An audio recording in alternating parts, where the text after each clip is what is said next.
समीन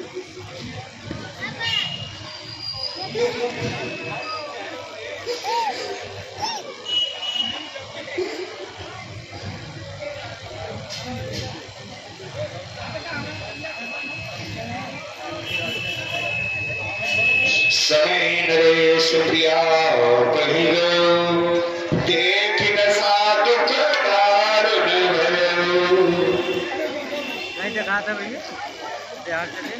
भूमि शयन पटपीठ पुराणा टिएटारी तन भूषण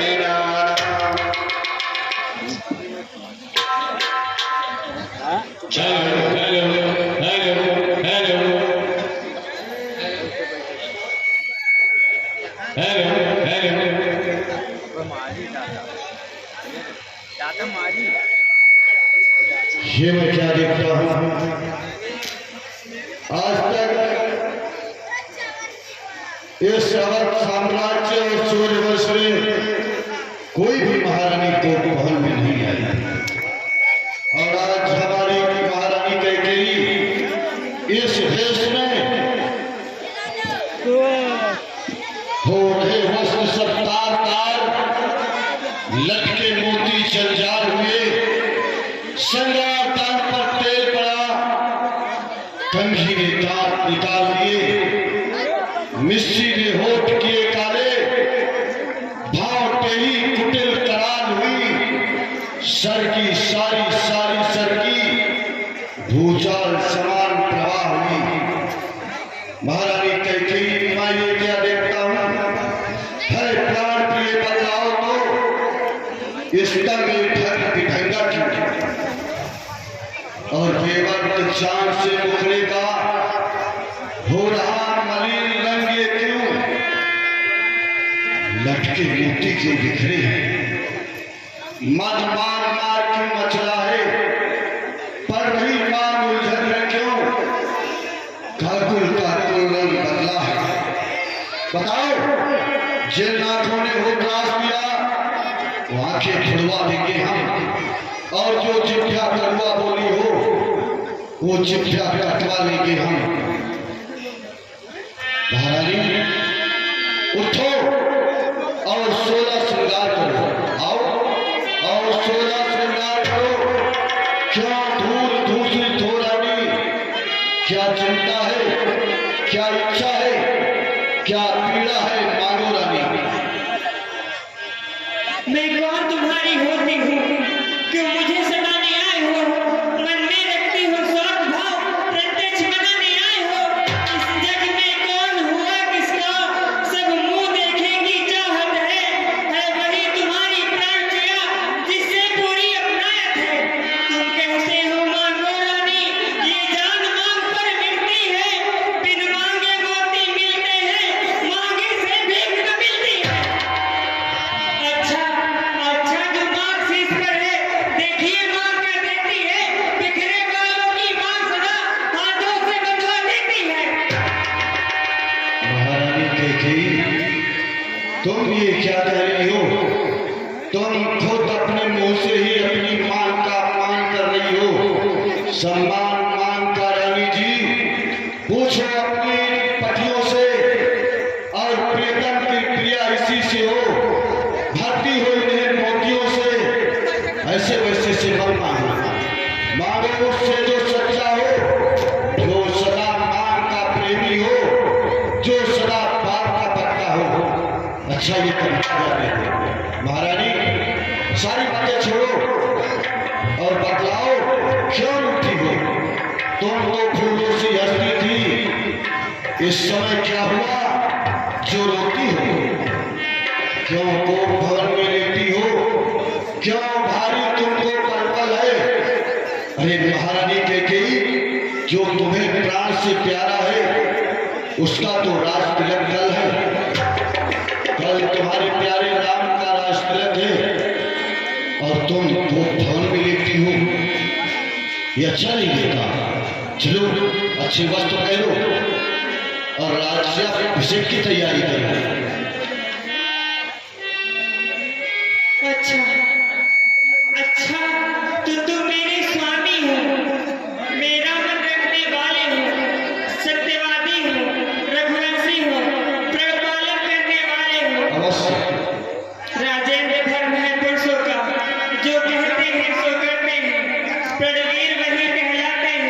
जो प्रजा पर अपने बढ़ते हैं, चाहे हो जाए मित्र शत्रु, चाहे संसार पलट जाए, सिर कट जाए तो कट जाए, पर वचन नहीं जाने पाए।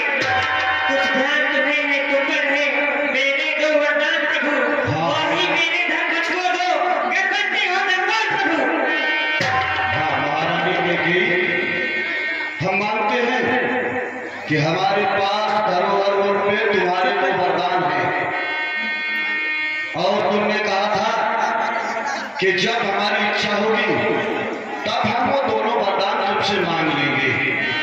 तुमने मांगा नहीं और हमने दिया नहीं, क्योंकि हमारा भोगने का स्वभाव है। जब तुमने मांगा नहीं और हमने दिया नहीं तो गलती किसकी है, हमारी या तुम्हारी?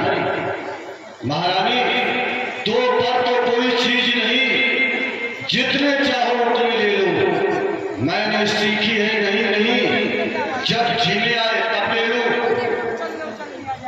वे सब नकली जोश हो जाते हैं वक्त पर बड़े बड़े खामोश, कुछ क्रोध नहीं उपहास नहीं, मैं करती हूँ उपहास नहीं, सच रोया है राजा जी, मुझे पुरुषों पर विश्वास नहीं। क्या कहा? चिकनी अब चुपड़ी बुढ़ापे में तुम्हें पुरुषों पर विश्वास नहीं है?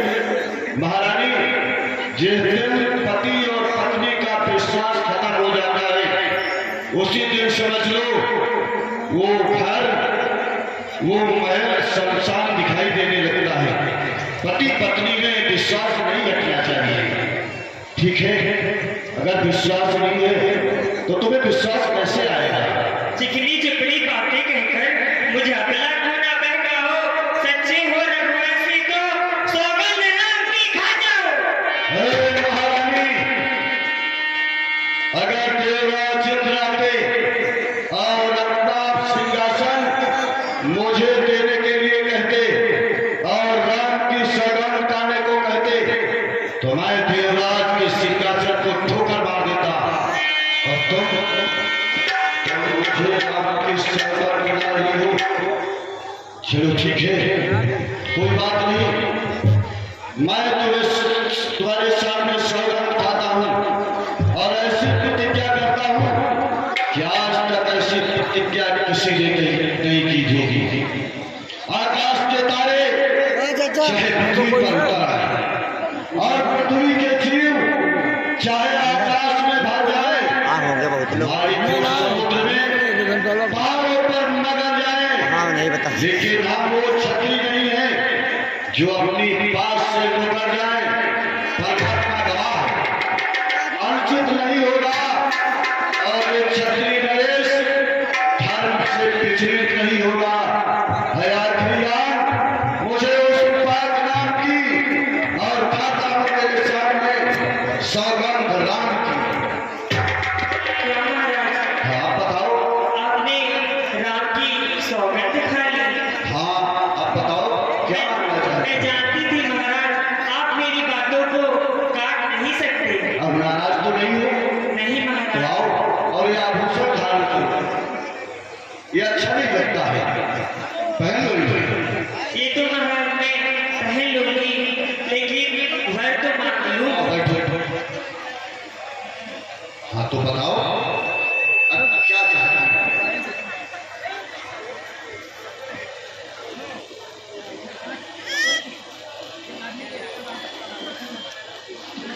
लो सुनो प्राणनाथ, लो सुनो प्राणनाथ प्राणपति, वर भाती आज मांगती हूँ, कौशल्या नंदन ने बदले मैं सुत को राज मांगती हूँ। क्या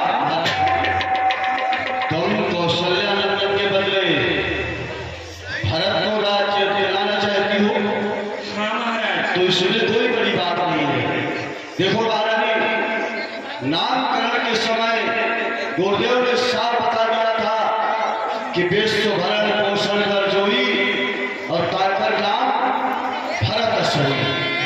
जो सारे संसार का, सारे विश्व का भरण पोषण कर सकता है तो क्या वो इस अयोध्या का भरण पोषण नहीं कर सकता है? लेकिन क्या करूं, पूर्वजों का ऐसा रिवाज है, ऐसी रीति है कि जो बड़ा होता है उसे ही राजा बनाया जाता है। यही सोचकर मैंने राम को राजा बनाने का फैसला लिया था। अगर तुम कहती हो तो ठीक है, भरत राजा बन जाएगा, इसमें कोई बड़ी बात नहीं है। और बोलो, दूसरा वरदान मांग लो, आज भी सब काम हो जाएगा। दूसरा घर जो है मेरा, सुनकर कंपित मत होना। रघुकुल नरेश कहलाते हो, पश्चिम विचलित मत होना। राजा जो राम हो रहा है, वह राजा नहीं उदासी हो। कल से ही तपसी बन करके 14 वर्षों का वनवासी हो। महारानी कैकेयी, तुम राम को वनवास मांग रही हो? हाँ महाराज। वो भी 14 वर्षों को? हाँ महाराज। नहीं रानी, ऐसा मत कहो। देखो, पहला जो वर तुमने मांगा वो नहीं हुआ है भार मुझे। मिल जाए राज भरत को ही, ये हर प्रकार स्वीकार मुझे। पर राम वनों में वास करे, वो भी 14 वर्षों को। रानी जी, क्या भेद छुपा है, मैं समझ न पाया भेदों को। आखिर राम को 14 वर्ष का वनवास क्यों मांग रही हो? लो राज भरत को, पर और क्रूर व्यवहार न कर। है राम गौ सा दया पात्र, उस पे इतना न्याय न कर। रानी, मैं भरत को राज देने के लिए तैयार हूं, लेकिन राम को वनवासी भेष में नहीं देख सकता। राम हमारे प्राण हैं। चलो बाद ही रुक जाओ। रानी एक तेरा पति जो तेरा पूज देवता है, वो आज तुम्हारे हाथ जोड़ बस इतनी भीख मांगता है। महारानी, बस तुम्हारे हाथ जोड़कर तुमसे भीख मांग रहा हूं। बस इतना करो कि राम को वनवास मांगो, लेकिन तब से बनकर भी दूर न हो। मुझसे आनंद धाम मेरा, मेरी पूरी आंखों के आगे ही रहे हमेशा राम मेरा। बस इतनी बात मान जाओ। अच्छा, एक उपाय बताती हूँ। यदि हृदय आपका दुखता है तो एक सुझाव सुझाती हूँ। बूढ़ी आंखों के आगे ही वह रहे उपाय बताती हूँ। बताओ। और इस बात घर ही में है, कुछ मंचों में उपहास नहीं। तुम अपने मुख से यह कह दो, पिछला दूंगा वरदान नहीं। ओ महारानी, ऐसा नहीं हो सकता है। तुम सोचती हो कि महाराज दशरथ अपने वचन से मुकर जाए और तुम विजय पताका का झंडा फहराओ, लेकिन हम ऐसा होने नहीं दूंगा। महारानी, ये रघुकुल पहिया को केवल हमने नहीं तैयार किया है, इसमें तुम्हारा भी सहयोग है। इस रघुकुल पहिया को तैयार करने में तुम्हारा भी सहयोग है। वो नीच बुद्धि वाली नारी ऊंचे से हमें गिराती है। सत्य हमारा जीवन है, उस पर कालिमा लगाती है। हम सूर्य वंश की चादर पर कालिमा नहीं आने देंगे। सुनती है, सब कुछ देंगे पर वचन नहीं जाने देंगे। मैं तुम्हें विजय पताका नहीं फहराने दूंगा। केवल प्राण चले जाए, लेकिन वचन नहीं जाने दूंगा। महाराज, मैं आपके पुरखों की एक गाथा सुनाती हूँ। सत्यवादी था राजा हरिश्चंद्र, जिसने सत्य न जाना संकट में, जिसकी सच्चाई का चिराग जगमगा रहा है प्रकट में। दूसरे हुए महाराज शिवी, जो सूर्य से दान कर देते हैं, जब आकर इंद्र मांगता है तो हड्डी अपनी दे देते हैं। तीसरे हुए महाराज शिवी रति जी, जो सूर्य से दान कर देते हैं, जब आकर इंद्र मांगता है तो हड्डी अपनी दे देते हैं। तीसरे हुए महाराज शिवी रति जी। मैं जानता हूँ कि आप दशरथ का आखिरी रत्न है। मैं तुमसे हरिश्चंद्र जैसा मरघट का वास न मांग रही, मैं तुमसे शिवी रति जी जैसा मरघट का वास न मांग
त्रिभुवन नायक साक्षी हैं। महारानी, मैं हाथ जोड़ता हूं, मान जाओ तभी अच्छा होगा। दीदी से बैठ जाओ नहीं महाराज, नहीं मानोगी? नहीं मानेंगे। अगर महाराज आपने भरत को राजकिले नहीं किया तो मैं अवध में आपका घात कर लूंगी, अवध में आपका घात कर लूंगी, अवध में आपका घात कर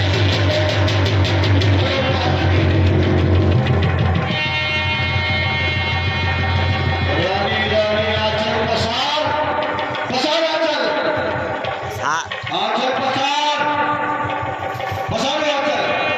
देव ये वही आंचल है जिस आंचल में तुम राम को लेकर प्यार किया करती थी, और आज उसी आंचल को राम को वनवासी बनाने के लिए मेरे सामने फैला